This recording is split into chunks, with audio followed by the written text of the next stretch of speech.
Hello, this is Dan with Orbital Guitars, and welcome back to part 2 of this Telecaster type guitar build. So, first episode dealt with making the neck. This one is going to cover making the body. What I've got here is one large piece of swamp ash, which I am going to begin by roughly cutting into the shape of the body.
So once I'm done roughly cutting the body shape on the bandsaw, I'm going to take this over to the router table and finish it up with the flush cutting router bit.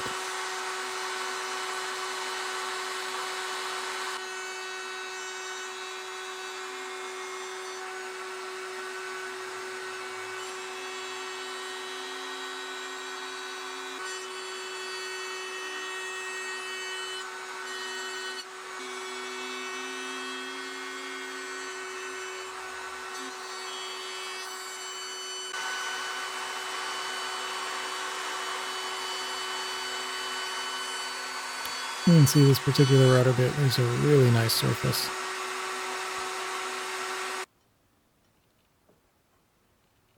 So once I was done there, what I did was I laid out a line on the top of the body there that's exactly 1/2 inch in from the outside edge. And the reason for that is this is going to be a semi-hollow guitar. So what I need to do now is use my drill press and a large Forstner bit to remove a whole lot of material.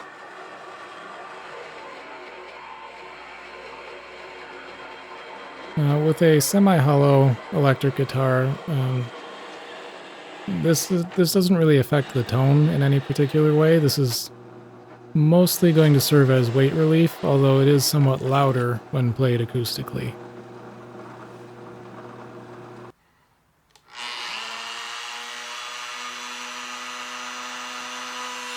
So now with all of that material roughly removed, I'm going to go to my handheld router and clean up these chambers.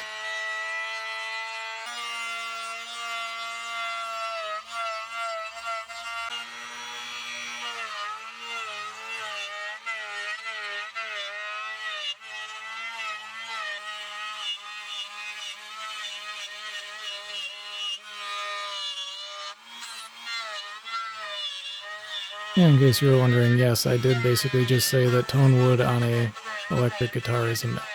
No, you see, that's just a myth. Yeah, but she's my myth. No, myth. Yes?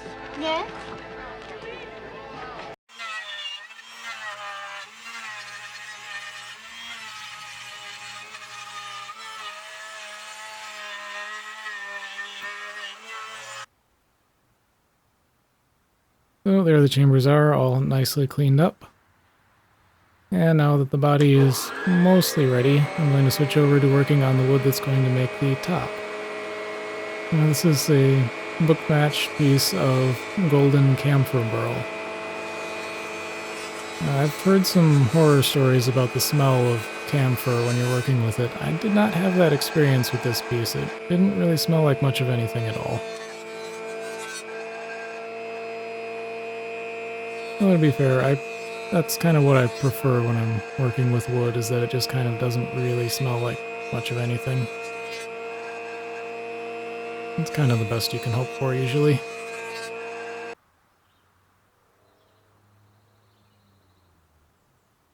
So with the inside edge jointed, I'm going to begin the process of gluing these two pieces together. Now, unfortunately, this particular piece of camphor was extremely warped in many different directions.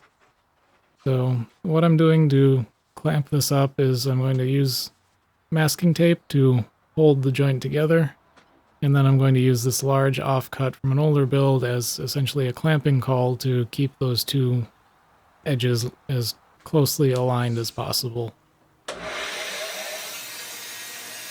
And then after giving the glue a day to dry, I'm going to go back to my bandsaw and roughly cut out the shape.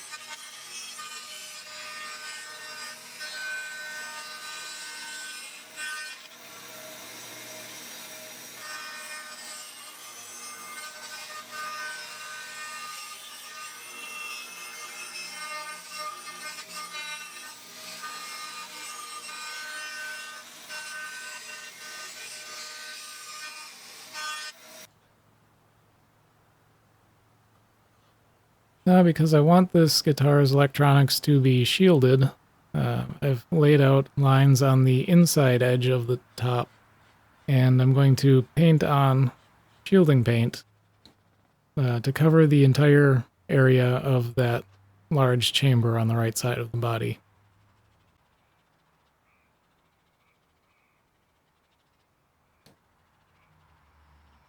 And in case you're wondering, yes, I did line up the shape of the body on the top in such a way that the natural holes in it can be used as sound holes.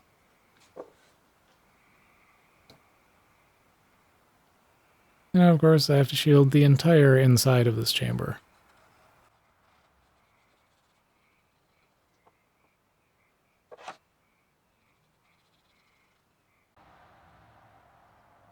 Now, with the holes and no real way of guaranteeing that there's continuity of the shielding from the inside of that chamber to the inside part of the top of the body, how effective is this at shielding? I don't know, but it's probably better than nothing.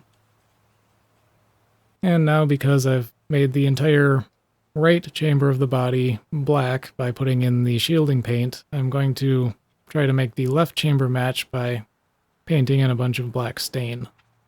And this is mainly so that when you can see in through the sound holes on the front, the two sides don't look different.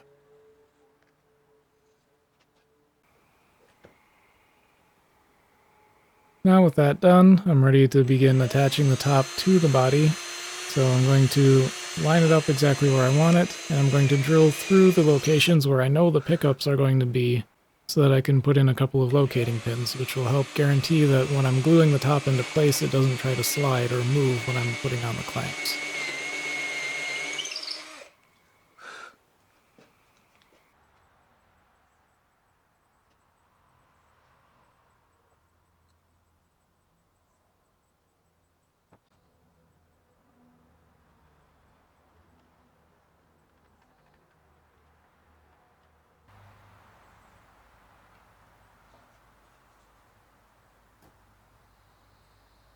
I'm applying the glue pretty carefully here because I don't want there to be any drips of glue on the inside of the body that might be visible through the sound holes. That might just look sloppy to someone examining the guitar sometime in the future, and I'd just rather have it look neater than that. So here I'm just using various offcut pieces of wood as clamping cauls to make sure that the top is securely glued into place. And once again, wait a day for the glue to dry, and take this back to the router table and the flush cutting router bit to remove the excess material around the outside edges of the top.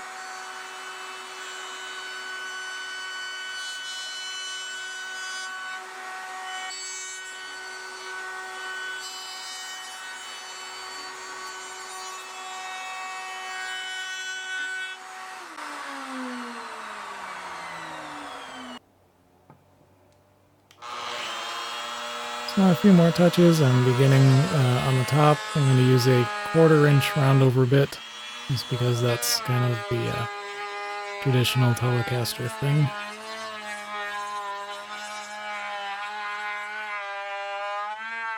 Just a very subtle rounding over.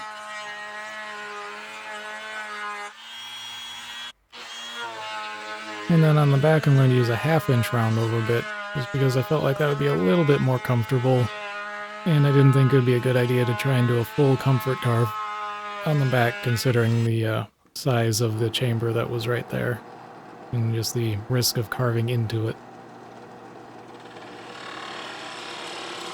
Back to the drill press with the Forstner bit again to remove the bulk of the material where the pickup cavities are going to be.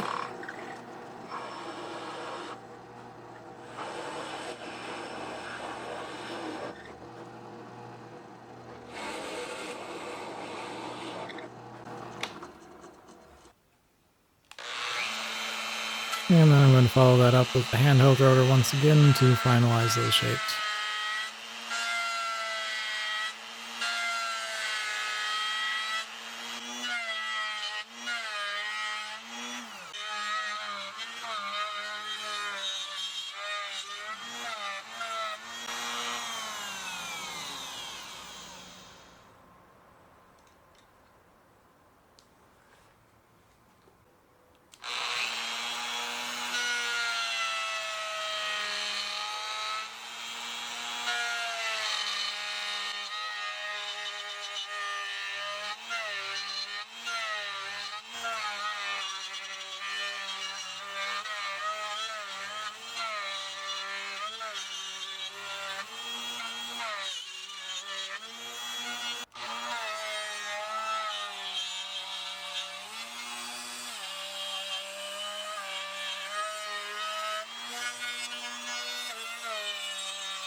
Now I'm going to drill the holes for the bolt-on neck. Now, why am I doing a bolt-on neck when most of my builds are usually set neck or a neck through at this point? Well, I was making essentially a Telecaster, so I wanted to make it the way that those are usually made. Now, obviously, I've made some changes that I think are just my preferences over the way that Telecasters are normally built, but for the most part, I wanted this to also be compatible with replacement Fender parts. So drilling those holes exactly where they would be on a normal any other Telecaster neck means that if the neck ever needs to be replaced, this body is compatible with any replacement Fender neck.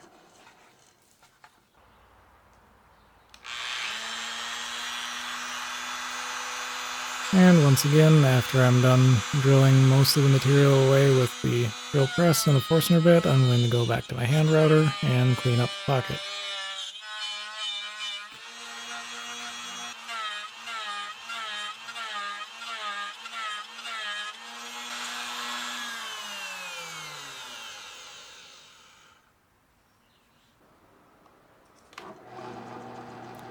And here's one of those slight improvements that I mentioned earlier. I really don't like the big metal neck plates that you see on most Fender guitars, so I'm putting in ferrules instead.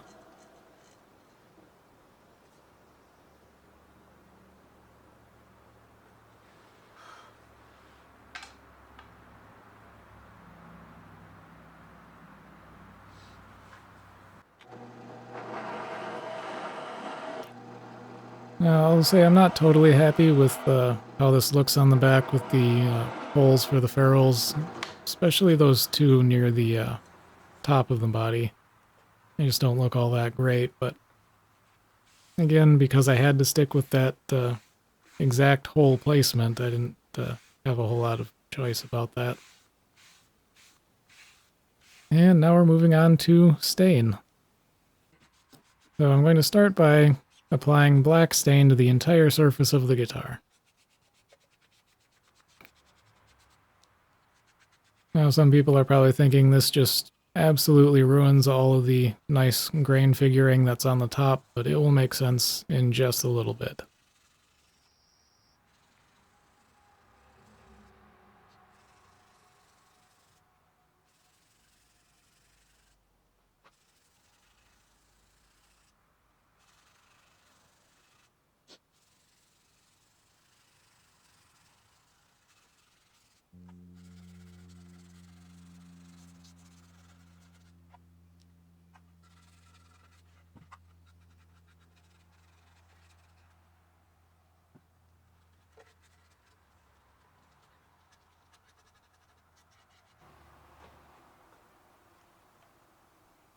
So once I've applied black stain to the entire body and given it some time to dry, I'm going to go in with the random orbital sander, which has some 320 grit paper on it, and I'm going to sand back all of that black stain. Except for around the outside edges, those I intended to leave black.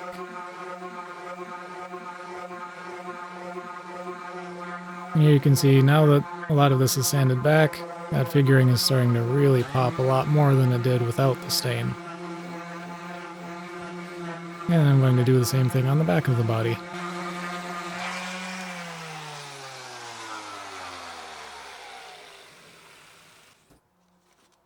Now that I've done that, I'm going to put in just a slight burst by applying a little bit more black stain around the outside edges.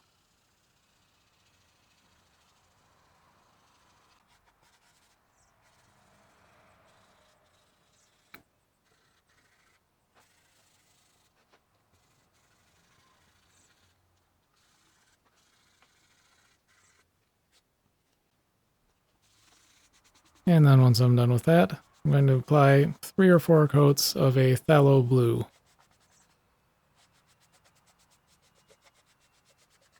Now this first coat didn't look all that impressive.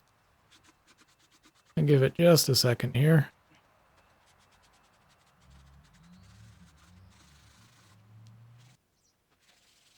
Once I got a couple of coats in, it starts to look pretty nice.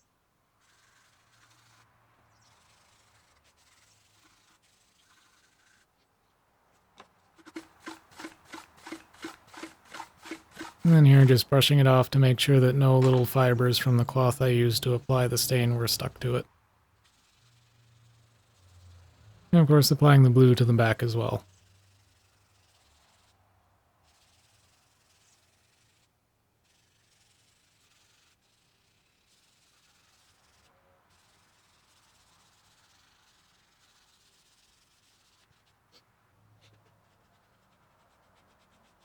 And of course, I have to do the same staining process to the headstock veneer.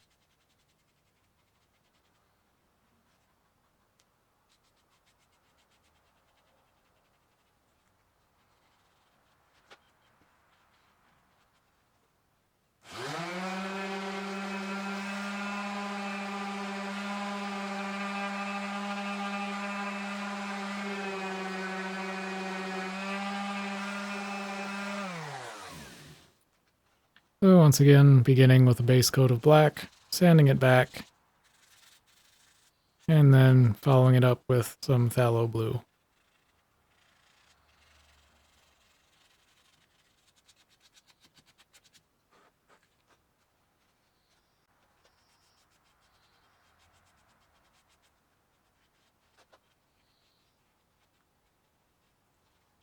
Now again, I have to give it a couple coats of phthalo blue before it matches the body appropriately, so I'm going to do that. I'm also going to very lightly hand sand it back with some 320 grit paper in between coats.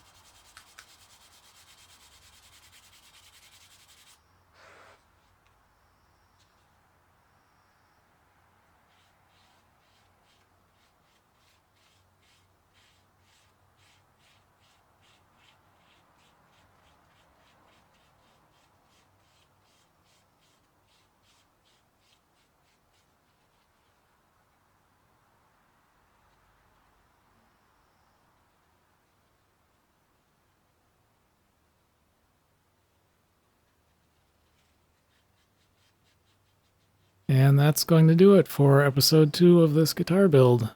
Again, thank you everybody for watching, and I hope to see you around for part 3.